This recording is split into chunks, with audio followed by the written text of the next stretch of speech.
Coming up, a Valley News Live exclusive. Hear from the man accused of 4 armed robberies after he makes his first court appearance.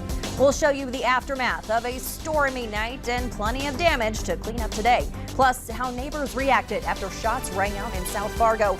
Valley News Live at 5:30 starts right now.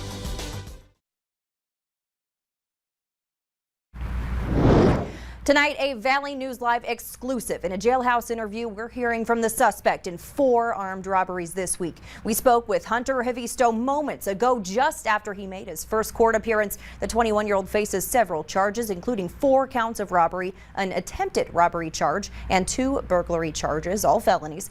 He's also charged with 3 counts of possessing stolen goods, which are misdemeanors. Check this out. Here's our exclusive surveillance video from the last armed robbery before Havisto was arrested. You can see the suspect here pointing a gun at employees of Mr. Money and demanding cash from 2 registers. An employee of Mr. Money then ran after him and fired several shots at the stolen vehicle he was driving. And listen to this. Tonight, in our exclusive jailhouse interview, Havisto describes the moment that Mr. Money employee pulled out his own gun. When I saw him pull out his gun, this is a wrap. I'm done for. I thought I was going to die. Shots. Hear much more from Havisto from jail tonight at 9 and 10 only on Valley News Live. Crews spent the day cleaning up after severe storms tore through the FM area this morning. Strong winds hit the Red River Valley around 5 a.m., knocking over several trees. City crews hit the streets around 6 to begin cleaning up fallen limbs. One tree fell onto a garage off of 16th Avenue South, causing power outages for neighbors.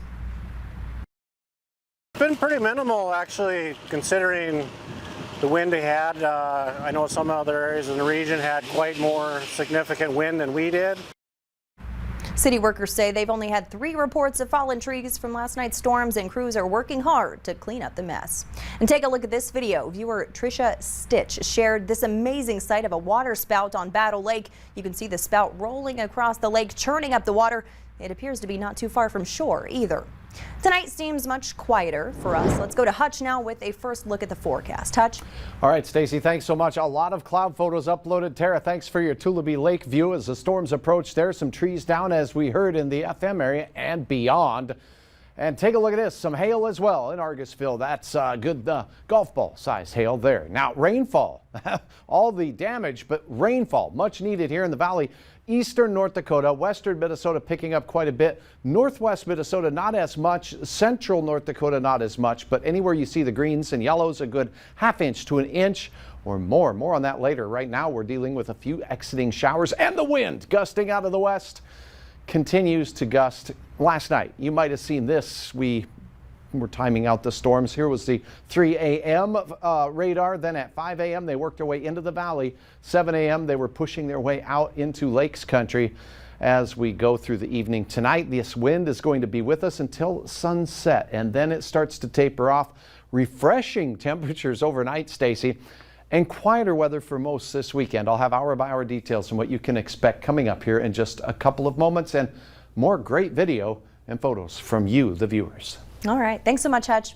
High winds are to blame for a rollover on I-29. The North Dakota Highway Patrol says a semi pulling an empty trailer ended up in the median after strong winds caused it to tip over just before 5:30 this morning.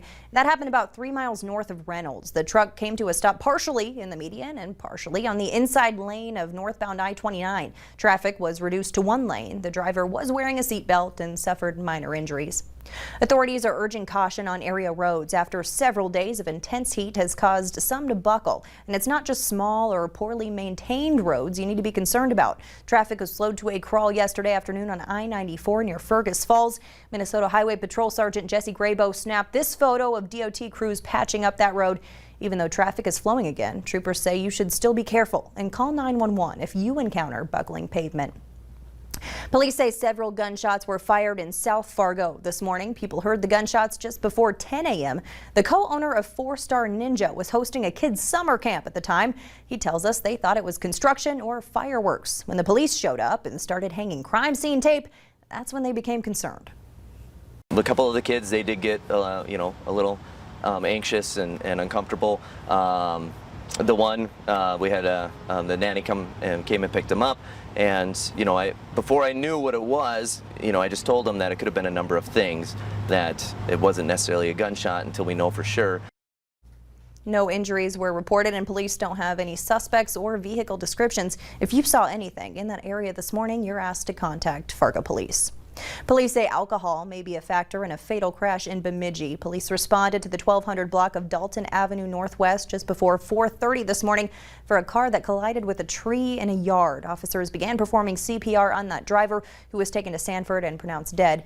Police won't release the name of the driver until families notified. The crash remains under investigation. West Fargo police are warning you of a high-risk sex offender in the area. Robert Rode has registered his address as 825 Main Avenue East. Police say he's 5'8" and 160 pounds. Rode was convicted of gross sexual imposition. Recognize any of these faces? They're on the Grand Forks Police Department's weekly wanted list. If you have any information on where they could be, contact officers at the number on your screen. You can also text your tip along with GFPD to 847-411. Grand Forks Police also need your help identifying this person of interest. Authorities say he's involved in a cell phone theft case. That person has a tattoo on their upper right arm. You can see the arrow pointing to it on your screen. If you have information about this person, call police at 787-8000. Minnesotans who have gotten their COVID vaccine are eligible for free or discounted drinks at some local breweries this month.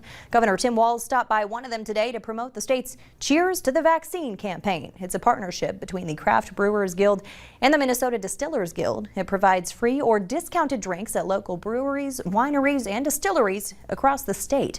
Governor Walz says the program not only encourages Minnesotans to get vaccinated, it also helps out small businesses.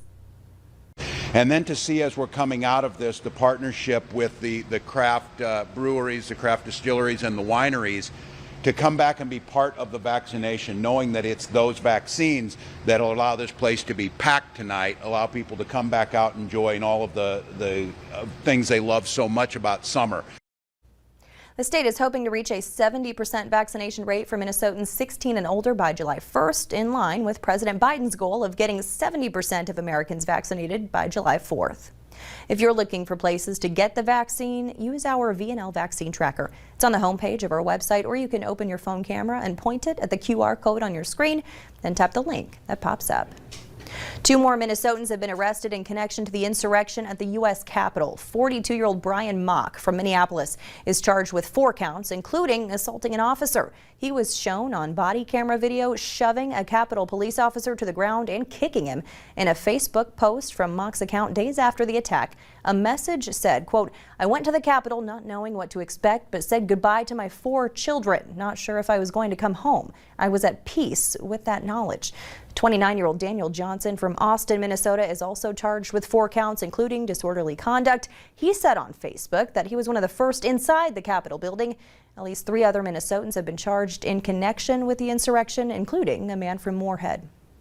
Refunds are on the way to millions of people who paid taxes on unemployment benefits. The American Rescue Plan, passed in March, waived taxes on the first $10,000 of unemployment benefits for people who earned less than $150,000 in 2020.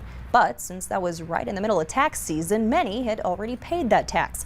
The IRS estimates 13 million people may be eligible for the adjustment. It's time to saddle up again as the Holly Rodeo makes its big return. It's celebrating 61 years this weekend.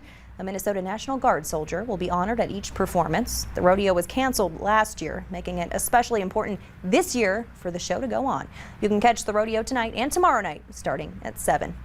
And a reminder, it's Take a Kid Fishing Weekend. From now until Sunday, Minnesotans 16 and older who take a child 15 or younger fishing don't need a license. So plan a special fishing day this weekend and catch some quality time with friends and family. Still to come, Amazon is moving in on Walmart. We'll look at the traction they've had during the pandemic next.